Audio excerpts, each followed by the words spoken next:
Hello আমার প্রিয় বন্ধুরা, কেমন আছো তোমরা? আমি জানি তোমরা আমার গল্প শুনে শুনে বেশ সুখেই আছো।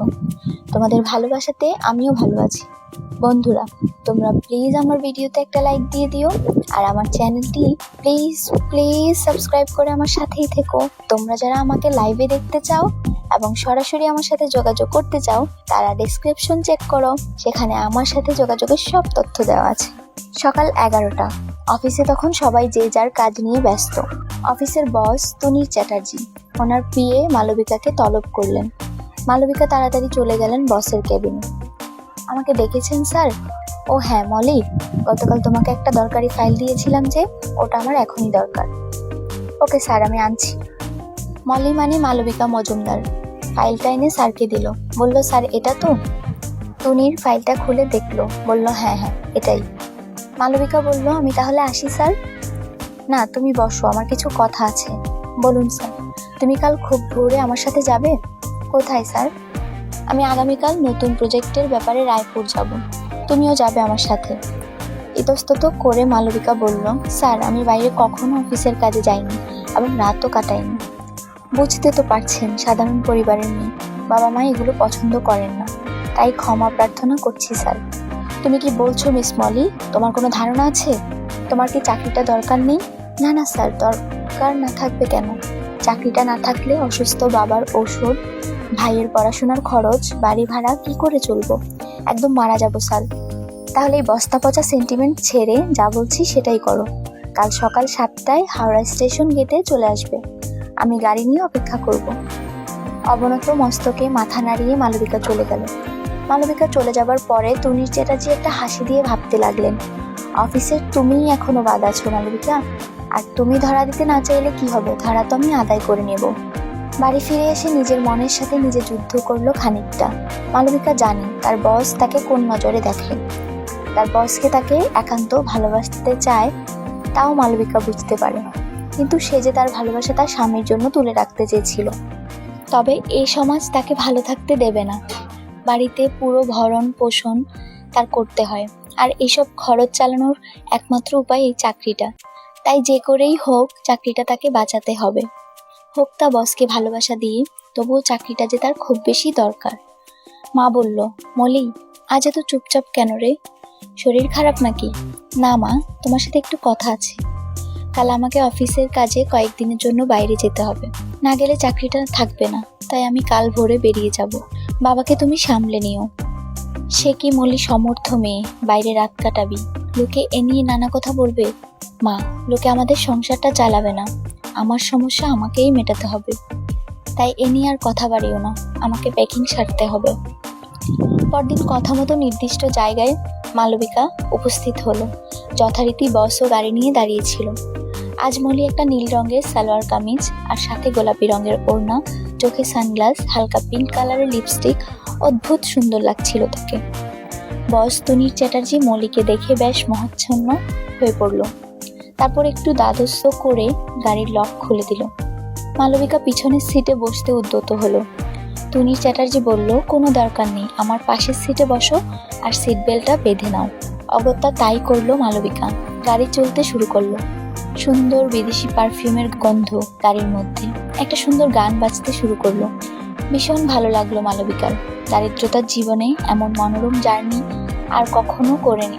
দুজনেই চুপচাপ, মাঝে মাঝে শুধু তনির ওকে আড়ে আড়ে দেখছিল আর ভাবছিল, আজ তোমার ভালোবাসা আমাকে উজাড় করে দিতে হবে মালি, তোমার ভালোবাসা পাবার জন্য যে আমি অধীর আগ্রহে আছি। হঠাৎ নীরবতা ভেঙে তুনির চ্যাটার্জি বলল, আপনি কি আমার উপর রেগে আছেন? এই এতদিন আসতে হলো বলে? মলি বলল, না স্যার, রাগ করিনি। কাজের জায়গায় বিকাল 5টা নাগাদ ওরা পৌঁছে গেল। আগের থেকেই দুটো রুমের কথা বলা ছিল। তুনির চ্যাটার্জি দুটো রুম ঠিক করেছিল যাতে কেউ সন্দেহ না করে, আর মলিও যাতে কিছুটা ইমপ্রেস হয়। হোটেলের দুটো রুমের চাবি দুজনকে দেওয়া হয়েছে। যে যার লাগেজ নিয়ে রুমে চলে গেল। রুমে গিয়ে মালবিকা ফ্রেশ হয়ে নিল। একটা ম্যাজেন্টা কালারের শাড়ি পরলো আর হালকা প্রসাধন, তাতেই ওকে ভীষণ সুন্দর দেখাচ্ছিল। জানালা দিয়ে যত দূর চোখ যায় মালবিকা দেখছে জায়গাটা বেশ মনোরম। মনে মনে স্যারকে ধন্যবাদ দিচ্ছে, প্রথমত, স্যার সত্যিই ভদ্রলোক, তাই তার জন্য আলাদা রুমের ব্যবস্থা করেছেন। আর দ্বিতীয়ত, কাজের সূত্রে হলেও এমন মনোরম পরিবেশে সে আসতে পেরেছে। তনির চ্যাটার্জি কখনো কাউকে জোর করে ভালোবাসে না। সে জানে কিভাবে ভালোবাসা আদায় করে নিতে হয়, আর তার চেষ্টাই সে করে যাচ্ছে। একটু পরেই দরজায় নক। মালবিকা দরজা খুলে দেখে তনির চ্যাটার্জি ফ্রেশ হয়ে একটা ক্যাজুয়াল ড্রেস পরেছেন। বেশ, ওনাকেও বেশ লাগছে। অফিসে সবসময় স্যুট টাই এ ধরনের পোশাকে ওনাকে দেখেছে, আজ একদম অন্যরকম লাগছে। মলিকে বলল, চলো, সন্ধ্যা হতে দেরি আছে, আশেপাশে একটু ঘুরে আসা যাক। মালবিকাও হাসি মুখে বেরিয়ে পড়লো। গাড়ি না নিয়ে দুজনে হাঁটা পথ ধরলো। দূরে পাহাড় দেখা যাচ্ছে, কত নাম না জানা ফুল পথের ধারে ফুটে আছে। পাহাড়ি নদী কুলুকুলু শব্দে বয়ে চলেছে। নাম না জানা পাখিগুলো বাসায় ফিরে যাচ্ছে। সূর্য অস্ত যাবার রক্তিম আলোয় মালবিকাকে ভীষণ সুন্দর লাগছিল। তনির মালবিকাকে না জানিয়ে একটা ছবি মোবাইল বন্দি করে নিয়েছে। হাঁটতে হাঁটতে দেখে ছোট্ট একটা চায়ের দোকান। মালবিকা ভাবলো, অত বড় মানুষ, এখানে হয়তো চা খাবেন না। তাই বলল, স্যার আপনি একটু আস্তে হাঁটুন, আমি একটু চা খেয়ে আসছি। তনির অবাক হয়ে বলল, আপনি একা খাবেন আর আমি? মালবিকা লজ্জা পেয়ে বলল, আপনি খাবেন স্যার? আমি বুঝতে পারিনি। এই বলে দুটো মাটির ভাঁড়ে চা আর নাম না চেনা দুটো বিস্কুট দিয়ে দুজনে পরম তৃপ্তি নিয়ে চা খেলো। ততক্ষণে সন্ধ্যার অন্ধকারে চারদিক ঢেকে গেছে। দুজনে তাড়াতাড়ি হোটেলে ফিরে এলো। তনির বলল, মালবিকা তাড়াতাড়ি ডিনার সেরে রেস্ট করো, সকালে তাড়াতাড়ি বেরোতে হবে কাজের সাইটে। ঠিক আছে স্যার বলে রুমে ঢুকে গেল মালবিকা। খুব সকাল সকাল উঠে পড়েছে মালবিকা। স্নান সেরে জিনিস আর টপ পরে নিল। কাজের সময় মালবিকা জিন্স পরে সাধারণত, বেশ লাগছিল ওকে। তনির চ্যাটার্জিও সময় মতো চলে এলো। দুজনে কাজের সাইডে চললো। সেখানে নতুন প্রজেক্ট চলছে। কন্ট্রাক্টর, লেবার সবাইকে ঠিকঠাক সব বুঝিয়ে দিল তনির।